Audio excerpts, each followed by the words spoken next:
The sea had always whispered to me, but that night it screamed.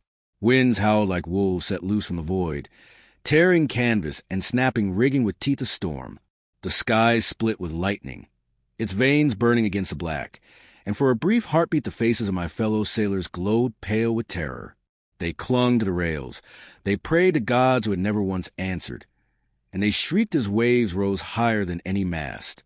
Our ship was no frail fishing vessel. She was a proud carrack of oak and iron, meant to conquer the seas. Yet in the grip of the abyss, she was nothing more than a toy. The storm cared nothing for pride. The storm wanted only to devour. I remember the captain's voice bellowing orders, though no one could hear them over the roar. The deck was slick with rain and foam, bodies sliding across it like discarded dolls. A mast cracked, toppled, and crushed 3 men beneath it. Their screams were stolen by the waves before I could even turn my head. And then the sea took me. The hull split. My legs went out from under me as water surged through the deck. The world tilted, spun, and shattered. I remember the shock of cold like a blade across my skin, the weight dragging me down.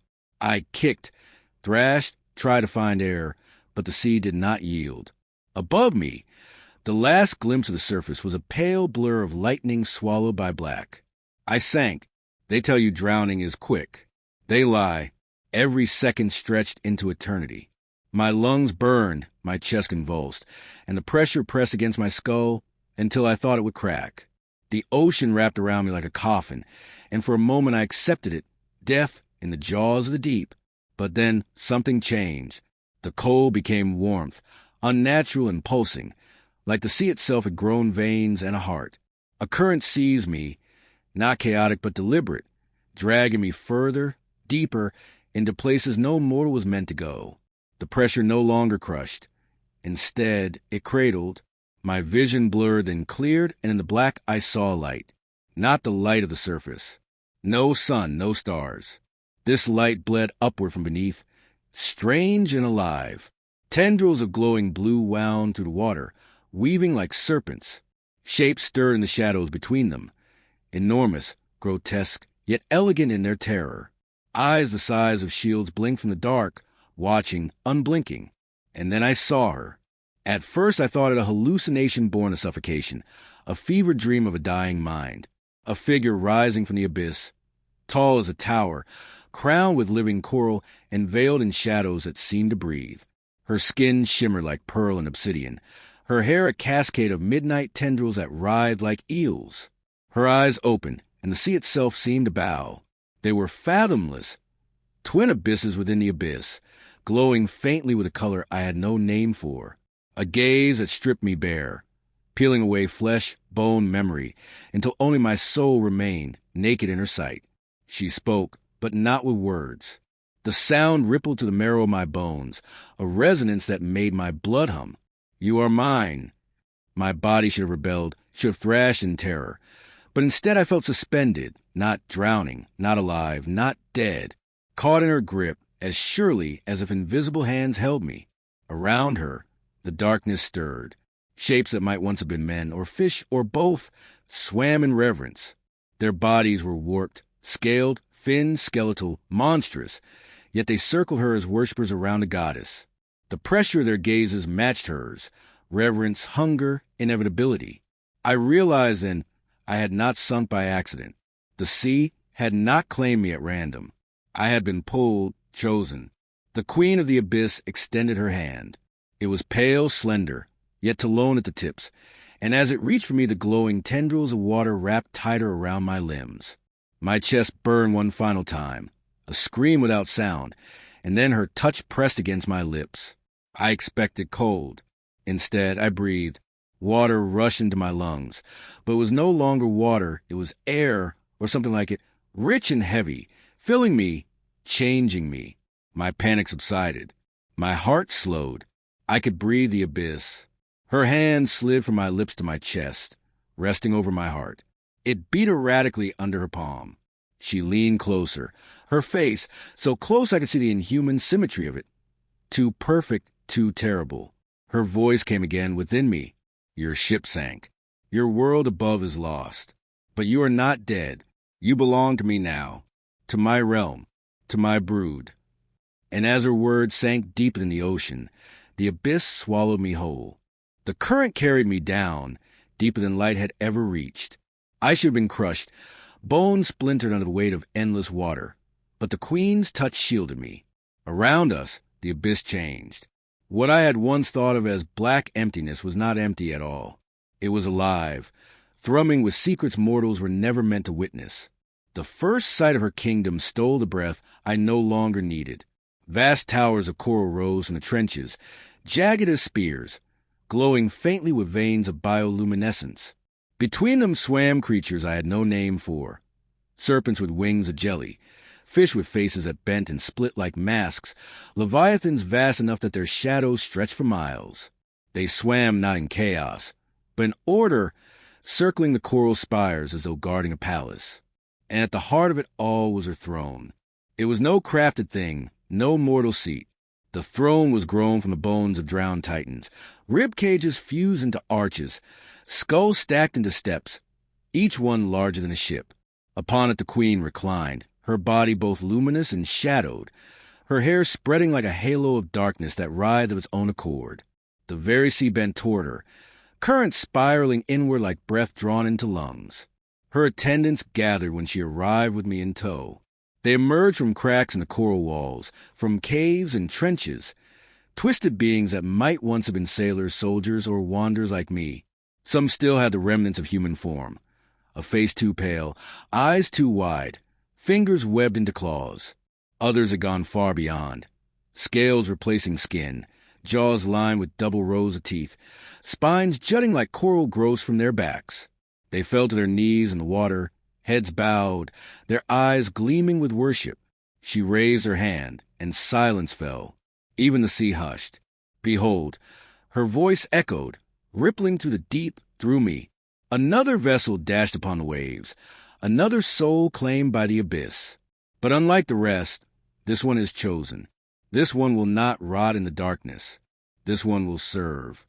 Their eyes turned to me, dozens, hundreds, maybe thousands of them, filling the realm, pressing in with their gaze. I wanted to scream. I wanted to deny her, to deny all of it. But the weight of her will press against me, crushing, relentless. She rose from her throne, and the sea itself seemed to tremble. Her body shimmered, impossibly beautiful and terrible. Where her skin touched the water, light bled into darkness, and shadows bled into light, indistinguishable. She circled me, eyes tracing me like a predator studying prey. Then she leaned close, her lips at my ear though no sound should have carried underwater, and whispered, "You wonder why I spared you. Why not let you die as the others did? The answer is simple. The abyss is my womb. But my children must have vessels. They must be born from the breath of mortals, from the heat of their fragile lives. You, sailor, are not here by chance. You are here by need." Her attendants hissed and murmured, voices like shifting sand. Some reached toward me with clawed hands, yearning, hungry. She silenced them with a glance sharper than blades. My heart thundered. Fear coursed through me, but so did something else. Some strange pull, a fascination. She was horror, yes, but she was also majesty. She was the abyss given form, and in her gaze I felt smaller than a grain of sand, yet more important than a king. The Queen gestured, and the sea opened around us like a curtain. A pathway appeared, leading through arches of bone and coral deeper into her realm. She drifted forward, and though no hand touched me, I was compelled to follow. We passed gardens of strange beauty, forests of kelp that shimmered like glass, fields of anemones whose mouths whispered prayers and voices like children. We passed shrines carved from shipwrecks, their hulls twisted into temples, filled with offerings of skulls and relics pulled from the drowned. Everywhere, her presence lingered. Every shadow bent toward her. Every creature obeyed. Finally, we arrived at a chamber vast as a cathedral.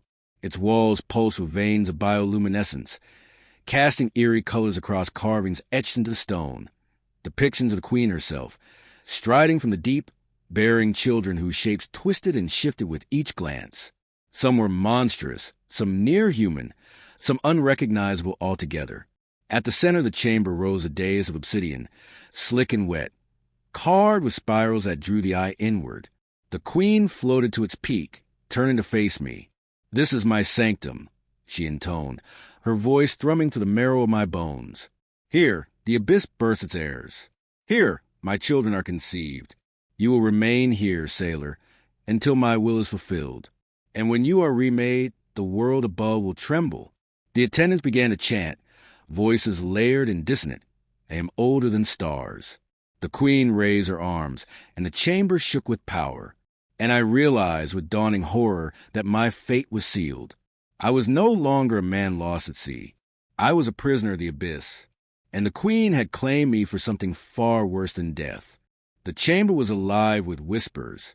They came from the walls, from the carvings, from the very water itself. They circled in my skull, words I did not understand yet somehow felt. Promises, threats, and prophecies all tangled together.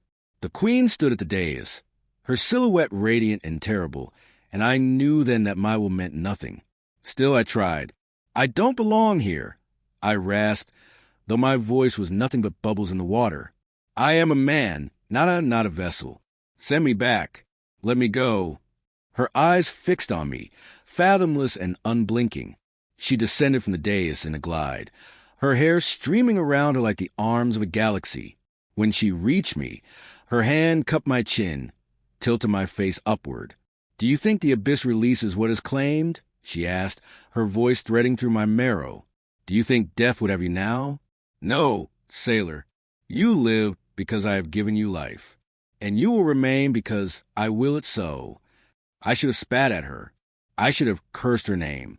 Instead, I trembled, not just from fear, but from the enormity of her presence. She was not a queen. She was the abyss made flesh. To resist her was like resisting gravity or time or death itself. She leaned closer, lips brushing my ear as she whispered, "But you are not without choice. Hear me, mortal. Accept my gift and become mine, and my children shall rise through you. Refuse, and you shall be unmade, dissolve into nothingness, forgotten by both sea and sky. Choose." It was no choice at all. My lips parted, though the words burned. "I accept." The queen smiled, a smile like a crack splitting the world open. She pressed her palm to my chest, over my heart, and the chamber erupted with light.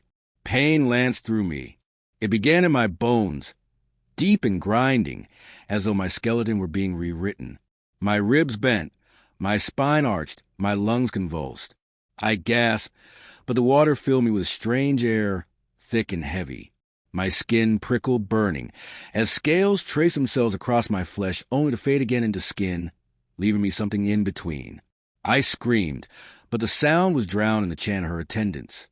Their voices rose in waves, echoing with alien hunger, praising their queen, praising the abyss. She held me tighter, her eyes locked to mine. "Endure it," she commanded. "Endure and you'll be reborn." Visions swarmed my mind. I saw the surface world, fragile and bright, filled with men who believed themselves masters of the sea. I saw them screaming as waves devoured their ships, as shadows larger than mountains rose beneath them. I saw children with eyes like mine and hers, crawling from the waves to claim the land. The brood, my brood. No! I gasped, fighting the vision, thrashing against her grip. "I won't." Her hand tightened, nails piercing my skin. The warmth of her blood mingled with mine, glowing blue where it seeped into my chest. "You already are." The pain peaked. My vision blurred. My mind split open, and something vast poured in. I felt the weight of the abyss. Every trench, every leviathan, every drowned soul that had ever fallen into the dark. They filled me, sang through me, claimed me, and then, just as suddenly, the pain ceased. I floated, trembling, gasping though I needed no air. My body was mine, yet not. My heartbeat was slower, stronger, resonating with the queen's own. My skin was smooth, but beneath it coiled something new. Strength, hunger, inevitability. The queen caressed my cheek, her eyes gleaming. "Beautiful," she murmured. "The abyss has taken root in you. Soon it will bear fruit." Around us, her attendants bowed, chanting louder, their voices a tidal hymn. Some reached for me, not in malice but in reverence. Their eyes shone with envy. "You'll turn me into one of them," I whispered, my voice breaking. "A monster." Her smile deepened, both tender and cruel. "No, greater than a monster. You will be father to gods." I felt her will coil tighter around me, a chain that was also a crown. My fate was no longer my own. My body had become the crucible of the abyss, my blood the seedbed for horrors yet unborn. And for the first time, I wondered if death would have been kinder. The days, if days could be measured beneath the endless dark, blurred into one another. I no longer knew time as men do. There was only the rhythm of the abyss, the heartbeat of the queen, the hymns of her attendants, the slow, inexorable change within me. At first it was subtle, a heaviness in my chest, a restlessness in my veins. Then came the dreams, visions not my own, but of things yet to be. Shapes writhed in my sleep, shadows forming outlines of limbs too many, eyes too bright, wings that folded like knives. Each dream ended the same. Cries that were neither human nor beast, echoing through the abyss like a choir of hunger. Her children, our children. When I woke, I felt them within me, not as parasites, not as invaders, but as inevitabilities. My blood thrummed with their growth.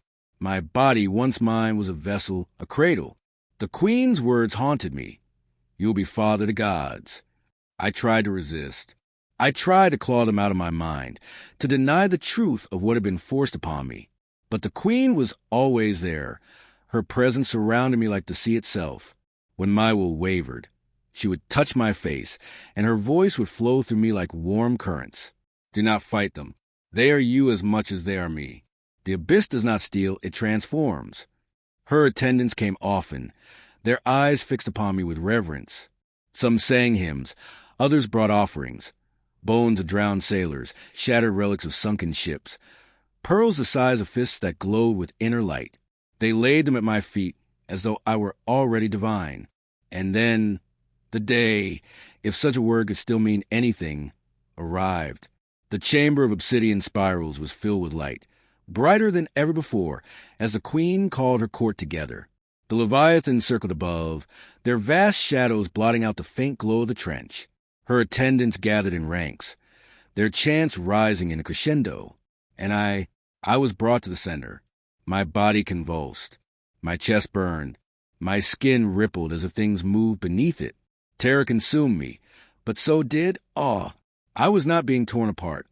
I was being opened, a conduit, a passage.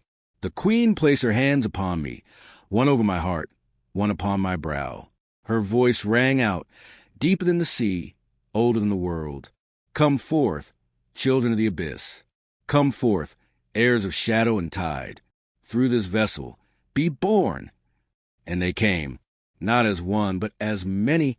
Shadows spilled from me, writhing and coiling, given form as they touched the abyssal water. Their shapes defied reason.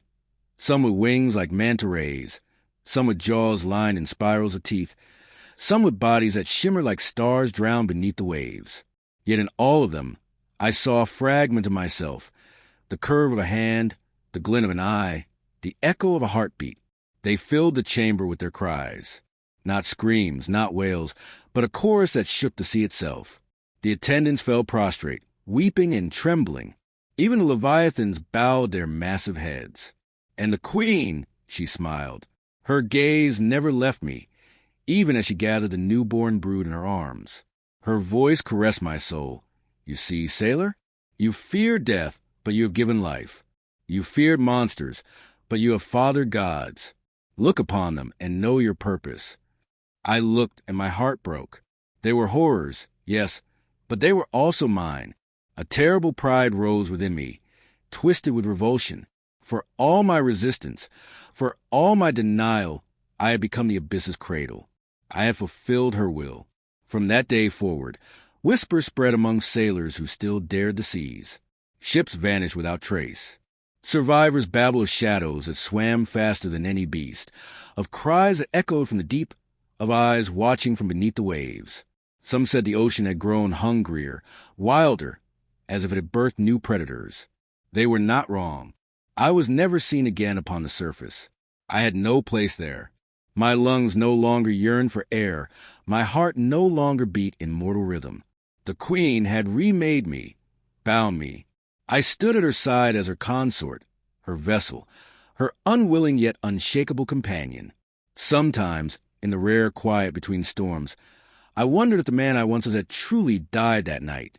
Perhaps he had drowned with the ship, and what lived now was something else entirely, something born in the abyss. But whenever doubt crept in, I would hear the cries of our brood echoing through the trenches, and I would feel the queen's hand upon mine. Her voice would whisper, "You are mine. You are theirs. You are the abyss." And I knew there was no return. My ship had sunk. My life above was gone. But the sea had not ended me. It had transformed me. It had made me eternal.